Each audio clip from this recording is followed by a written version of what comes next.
네, 6.3 지방선거 민심의 선택을 확인할 시간이 이제 하루 앞으로 다가왔습니다. 여야 할 것 없이 총력을 쏟아붓는 오늘 하루가 될 것 같은데요. 이번 선거를 둘러싼 주요 이슈들 함께 짚어보죠. 박성민 전 더불어민주당 최고위원, 문종형 국민의힘 미디어 대변인 나오셨습니다. 안녕하십니까? 안녕하십니까. 자, 이제 선거 하루 앞으로 다가왔는데 어제 안타깝게도 대전에서 폭발 사고로 또 인명 피해가 발생하면서 많이들 유세를 취소하거나 축소했더라고요.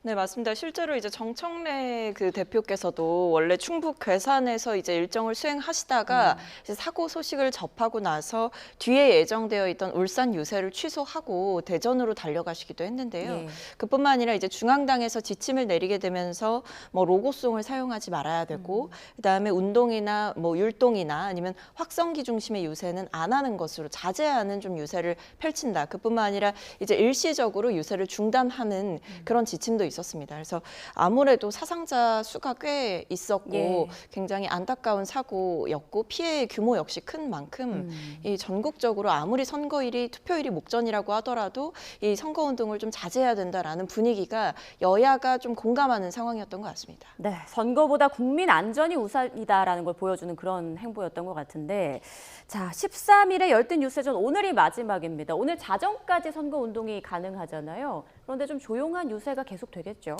네, 일단은 지금 그 에어로스페이스 사건이 이제 사망이 조금 5명이나 되고 또 젊은 분들이 사실 그 고위험 공정을 수행하다가 유명을 달리한 부분이기 때문에 그 여야 할 거 없이 그 당일에는 기존의 선거 캠페인 일정을 취소하고 조금 조용한 선거를 이제 진행을 했고요. 실제로 뭐 서소문 사건이라든지 최근에 선거 유세간에 지속적으로 이 안전 이슈 사고가 계속 나오면서 이 부분에 대해서는 사실 뭐 정파를 할 거 없이 다 동일한 목소리를 내고 있는 것 같습니다. 예. 자, 여야 지도부의 마지막 동선을 보면 어느 지역에 집중하고 있는지 좀 알 수 있는데 오늘 정청래 대표는 서울에서 마지막 유세를 펼친다고 합니다. 어떤 의도일까요? 네, 일단 이제 서울 중구 청계광장에서 마지막 유세, 그러니까 정원호 서울시장 후보 지원 유세가 아마 마지막 일정이 될 것 같습니다. 그러니까 아무래도 이 지금 서울시장 선거 역시 판세에 대해서 사실 낙관하기 어렵다, 그리고 쉽지 않다, 접전이다 이런 분석이 많기 때문에 네. 아무래도 마지막에 우리가 반드시 승리해야 하는 곳은 서울이다라는 점을 좀 강조하는 의도가 있는 것 같고요. 이 외에도 이제 서울이 가지고 있는 함의가 워낙에 크고 또 특히나 이제 내란 이후에 서울에서 또 광화문에서 뭐 여러 가지 일이 있었던 것들을 생각을 해보면 결국 이번 선거의 의미를 다시 한번 새기게 되는 계기가 될 것 같기도 합니다. 근데 사실 마지막 일정은 서울이라고 합니다만 오늘 굉장히 일정이 많으세요. 그래서 뭐 처음에는 강원도도 가셨다가 또 국회에 가서 기자회견도 하실 거고 그 다음에는 이제 경기도에 가서 또 추미애 그 경기도지사 후보와 현근택 용인시장 후보 이렇게 지원한 다음에 이제 정원 후보를 지원하러 서울로 이동을 하는 것이거든요. 네. 그래서 단순히 오늘 뭐 서울만 지원한다 이렇게 보기는 어렵고 강원도라든지 용인이라든지 그다음에 서울이라든지 이런 굵직한 지역들을 다 공략한다 이렇게 봐주시면 될 것 같습니다. 네, 조금 전 여야 지도부 오늘 동선 그래프로 보여드렸는데 한병도 민주당 원내대표도 오늘 전북을 찾더라고요. 이건 당대표와 뭐 이원화 전략인 건가요? 그러니까 지금 사실 이제 전북 선거에 대해서도 관심이 좀 뜨거운 상황입니다. 예. 그런 상황에서 한병도 이 원내대표께서는 또 전북을 기반으로 정치를 해오신 분이기 때문에 이 전북 민심에 누구보다 좀 능한 분이시고요. 이 전북지사는 반드시 또 우리가 승리를 해야 된다. 아무래도 지금 무소속 김관영 후보와 이 민주당의 이원택 후보 간의 여러 가지 이제 공방과 이 승패를 예측하는 상황들이 있기 때문에 예. 이 민주당 입장에선 전북을 꼭 반드시 사수해야 된다라는 이 입장이 견고해서 이 전북을 지역구로 두고 계신 그리고 전북의 좀 지역 정서에 능통한 한병도 원내대표께서 전담 마크를 한다 이렇게 봐주시면 될 것 같습니다. 네, 국민의힘에서는 송원석 원내대표 영남 지역을 오늘 찾을 걸로 보이고요. 장동혁 대표는 충남을 마지막 유세지로 택했습니다. 이유는 뭘까요?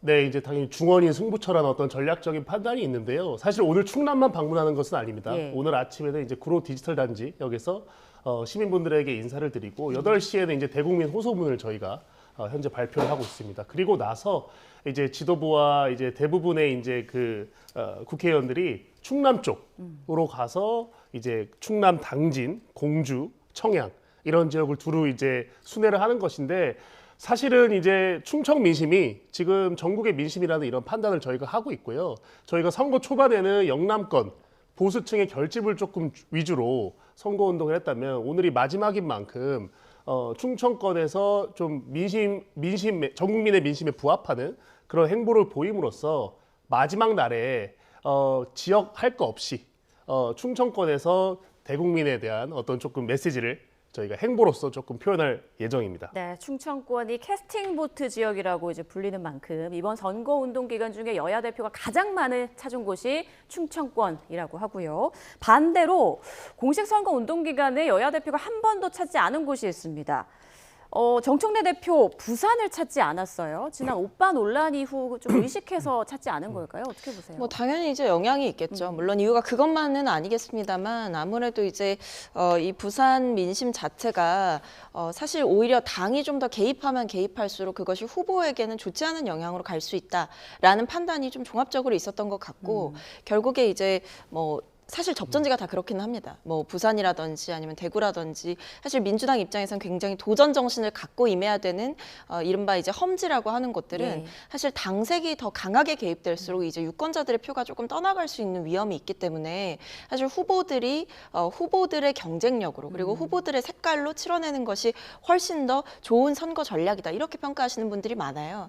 그렇기 때문에 아무래도 그런 전략적 판단 하에 이런 행보를 좀 보이신 게 아닌가 싶고, 근데 그렇다고 해서 뭐 공식 선거운동 기간에는 가지 않았지만 또 그 이전에는 예. 방문을 좀 하셨기 때문에 그만큼 그 이전에는 또 총력을 다하는 모습들이 있었다라는 말씀 드리겠습니다. 국민의힘 장동혁 대표도 앞서 박민식 후보 개소식 때 참석한 이후로는 부산에 발을 딛지 않았습니다. 이유가 뭘까요? 뭐 특별히 부산을 방문을 안 하려고 하는 그런 의도는 아니고요. 아까 말씀드렸다시피 지금 장동혁 대표의 어떤 그 행선지를 보시면 충북, 충남, 대전을 굉장히 반복적으로 많이 방문을 했어요. 그래서 그만큼 사실 뭐 국민의힘 하면 영남권의 어떤 지지도는 안고 간다라는 어떤 판단이 있었는데 저희가 이번 선거는 어떻게 보면은 보수층 결집도 중요하지만 선거 초반 대비 국민의힘이 그래도 해볼 만하다는 선거다. 이런 판단이 저희 당 내부적으로 있었기 때문에 조금 더 전략적으로 그 다른 지역도 많이 방문을 한 것이고요.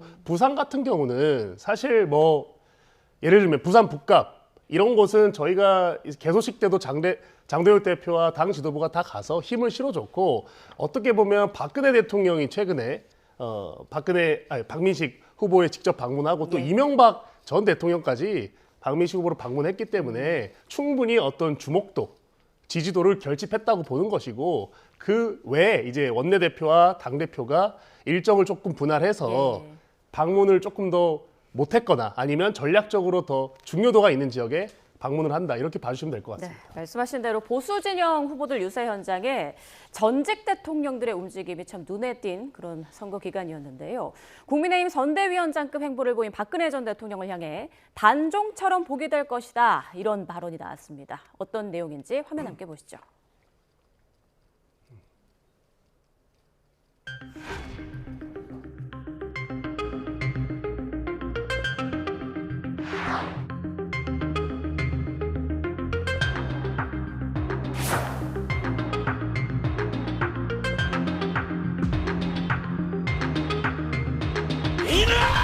이놈이 감히 왕족을 능멸하는가?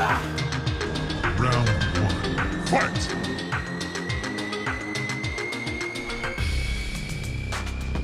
대통령님 말씀하시는 가급적 허시 하나 틀리셨게 그대로 제가 메모를 해서 그렇게 해주신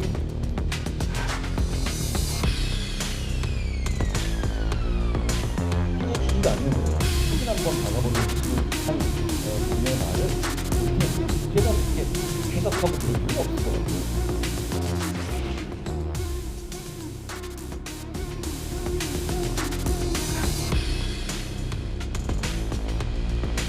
투표장에 가자 됐든 이런 원론적인 이야기 하는 게 아니라 요거를 찍자 하는 이야기는 우리 정치 사상 처음이고 하나의 관례를 무너뜨리는 거예요.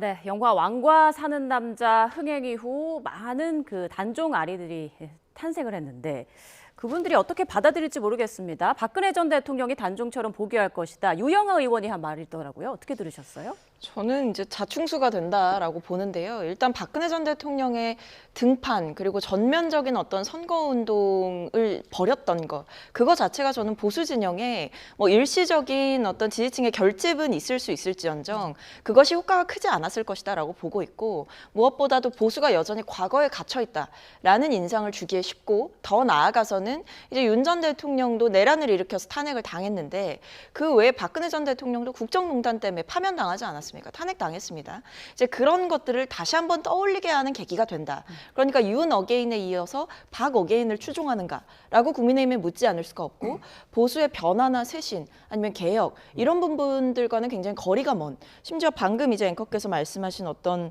단종처럼 복이 될 것이다 이런 말은 상당히 박근혜 전 대통령의 과오라든지 잘못들은 희석하고 그분을 굉장히 신격화하는 발언이거든요. 본인들 내부에서는 뭐 그렇게 생각할 수 있다라고 하더라도 이미 법적으로 객관적 평가가 내려진 사실이고 국민들의 준엄한 심판이 있었던 사안입니다. 근데 지금 이 상황에서 박근혜 전 대통령을 이렇게 뭐 단종처럼 복이 될 것이다라는 말까지 동원해 가면서 신격화하고 저렇게 전면으로 내세워서 오히려 현직 당대표의 모습은 잘 보이지 않는 이런 모습 자체가, 그럼 지금 보수의 현 주소는 박근혜 전 대통령 신격화에 머무르고 있는 것인가?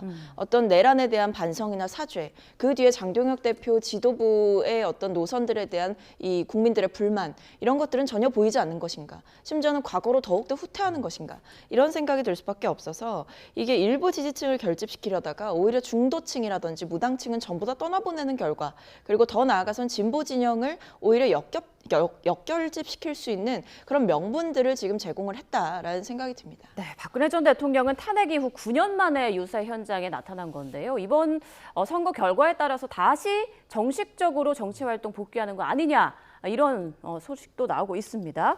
지금 이런 전직 대통령들의 행보에 대해서 국민의힘 내부에서도 비판 나오고 있지 않나요? 그러니까 그 전직 대통령이라고 칭하신 분들이 다 저희 당 출신의 대통령이기 때문에 예. 당연히 저희 당은 비판하기보다는 조금 환영하고 있습니다. 그 이유는 아까 말씀하셨다시피 박근혜 대통령 같은 경우는 이제 탄핵한 지 9년이 흘렀습니다. 그러면 이제 어느 정도 역사적인 정치적인 평가를 할 시기는 됐어요. 한 4, 5년 전만 하더라도요. 박근혜 대통령이 뭐 시장이나 이런 데서 유세를 하면은 탄핵당한 사람이 무슨 이렇게 자격으로 저렇게 당을 대변해서 선거 운동을 하냐, 이런 비판이 굉장히 많았는데 지금은 상대적으로 그런 비판이 작아요. 그 이유가 뭐냐면 박근혜 대통령이 당시에 그 재판받았던 그런 어떤 형량 또 추징금의 어떤 정도가 상당히 과하다라는 저희 진영 내에 이런 정치적인 판단이 최근에 있고요. 그래서 10여 년이 흘렀기 때문에 그런 보수 진영의 유권자들이 지금 박근혜 대통령에 대해서는 조금 재평가를 하고 있다. 그리고 최근에 저희 당이 좀 부끄러운 얘기지만 정말로 분열하는 모습을 오랫동안 보여왔어요. 그러다 보니까 이 보수 진영, 국민의힘에서 우리를 이끌어줄 지도자는 누구냐, 우리를 뭐 이렇게 이끌어줄 리더는 누구냐, 이런 부분에 대해서 저희가 해답을 못 내놨거든요. 근데 박근혜 대통령이 오랜만에 등판을 해서 단순히 전 대통령이 아니라 보수 진영을 어떻게 보면 상징하는 인물로서 이번 지방선거에 참여를 하고 있다. 이런 부분이 있기 때문에 박근혜 대통령이 가는 곳마다 사람들이 굉장히 반응이 좋고 또 계속해서 또 와달라고 요청이 쇄도하고 이런 현실적인 부분이 있기 때문에, 물론 저 유영하 의원은 박근혜 전 대통령과는 정말 오래되고 깊은 인연이기 때문에 제가 봤을 때는 뭐 최근 트렌드에는 부합하지도 않고 국민들이 공감 못할 저런 뭐 단종이 복귀하는 것처럼 이런 비유를 썼지만 네. 저런 비유와 별개로 이번 지방선거에서는 박근혜 전 대통령이 유의미한 역할을 하고 있다, 이렇게 보고 있습니다. 네. 그 또 부산 선거판에 때 아닌 나쁜 사람 공방이 벌어지지 않았습니까? 이명박 전 대통령이 언급한 그 나쁜 사람이 과연 누구냐를 놓고 한동훈 후보와 박민식 후보 간 설전이 벌어졌는데 이 내용은 좀 어떻게 보고 계세요? 그러니까 이제 박민식 후보의 이제 인터뷰에 따르면 예. 나쁜 후보는 이제 한동훈 후보라는 것을 이제 암시하면서 그렇게 인터뷰를 했더라고요. 근데 제가 봤을 때는 지금 이제 선거가 내일이기 때문에 경쟁이 치열한 저런 부산 북각 같은 경우에는 각 후보마다 다 아전인수격으로 자기한테 유리한 말을 하는 건 인지상정입니다. 다만 한동훈 후보도 박민식 후보한테 정말로 날카롭게 공격을 많이 해왔는데 제가 봤을 때 조금 선을 넘었다 하는 부분은 예. 이명박 대통령 예배하고 식사 자리에 박민식 후보가 실제 동석을 했습니다. 그러면 우리가 봤을 때 상식적으로 대통령이 선거 유세에 이렇게 오는 이벤트면 굉장히 준비를 많이 하거든요. 의전이라든지 따로 대통령을 전담하는 팀들이 붙기 마련입니다. 그런 거를 한동훈 후보가 잘 암에도 불구하고 박민식 후보가 이명박 대통령 가는 자리에 뭐 끼어서 어떻게든 얼굴을 한번 내보려고 했다. 이런 말은 제가 봤을 때는 그 정치권 현실에는 굉장히 맞지 않는 발언이다. 그래서 사실 뭐 우연인지는 몰라도 박근혜 전 대통령, 이명박 전 대통령 다 한동훈 후보한테는 방문 안 했습니다. 그 이유는 뭘까요? 전직 대통령이라고 한다면 정치 단수로 따지면 제일 고단수 아닙니까? 정말로 한동훈 후보의 말대로 보수 재건을 어떻게 뭐 상징하는 인물이었다면 당연히 보수 진영의 전 대통령이 한동훈 후보 측에 가서 적어도 사진이라도 한번 찍었겠죠. 왜 그러지 않는가에 대해서 한동훈 후보가 좀 곱씹어볼 필요가 있다 이렇게 생각합니다. 네, 지금 하정우 후보 측은 또 한동훈 후보 지지자들의 위장전입 모의 의혹과 유사사무소 의혹을 제기하고 있고 한동훈 후보는 정치 공세다, 흑색 선전이다 이렇게 맞서고 있는데 지금 부산 북갑의 판세 어떻게 전망하고 계십니까? 그러니까 일단 이제 부산 북갑 같은 경우에는 이제 3파전인 양상이잖아요. 그렇기 때문에 처음부터 뭐 단일화 얘기라든지 전망에 대해서 많은 분석이 나왔지만 애초부터 단일화는 불가능한 구도고요. 한동훈 그 전 대표가 무소속 후보로 출마를 한 만큼 사실 이 선거는 보수 진영에서는 장동혁 대 한동훈의 싸움이 된 겁니다. 그러니까 박민식 후보는 사실 장동혁 대표의 대리인격으로 사실 지금 싸우고 있는 상황이에요. 그런데 그것이 뭐 그렇게 효과를 보고 있는 상황이다 이렇게 보기는 어려울 것 같지만 어쨌든 중요한 건 막판에 이제 보수가 결집을 하는 상황들은 분명히 있었고 그 보수 진영의 표를 한동훈 후보와 박민식 후보가 얼마만큼 가져가느냐 서로 간에. 그러니까 마치 제로섬 게임이 벌어지고 있는 거거든요. 그런 상황 속에서 당연히 이런 나쁜 사람 논란도 저는 뭐 한동훈 후보가 이렇게 발끈해서 박민식 후보를 저격하는 것부터가 본인이 이미 밀리고 있다라는 생각을 조금은 드러내는 상황이다 이렇게 보이고요. 예. 다만 뭐 지금 상황에서 하정우 후보는 하정우 후보의 길을 가야 하는 것이 이게 보수 진영의 표를 저희가 뭐 이미 갈라진 상황에서 저희가 더 끌어온다 이런 생각보다는 이 전재수 후보가 분명히 지역에서 가지고 있었던 경쟁력과 인지도가 있습니다. 그것을 온전히 흡수하는 것이 첫 번째 과제이고 그다음에 이제 보수 진영이 분열되어 있는 만큼 진보 진영과 중도층을 잡아서 저희가 승리를 해야 되는 상황이거든요.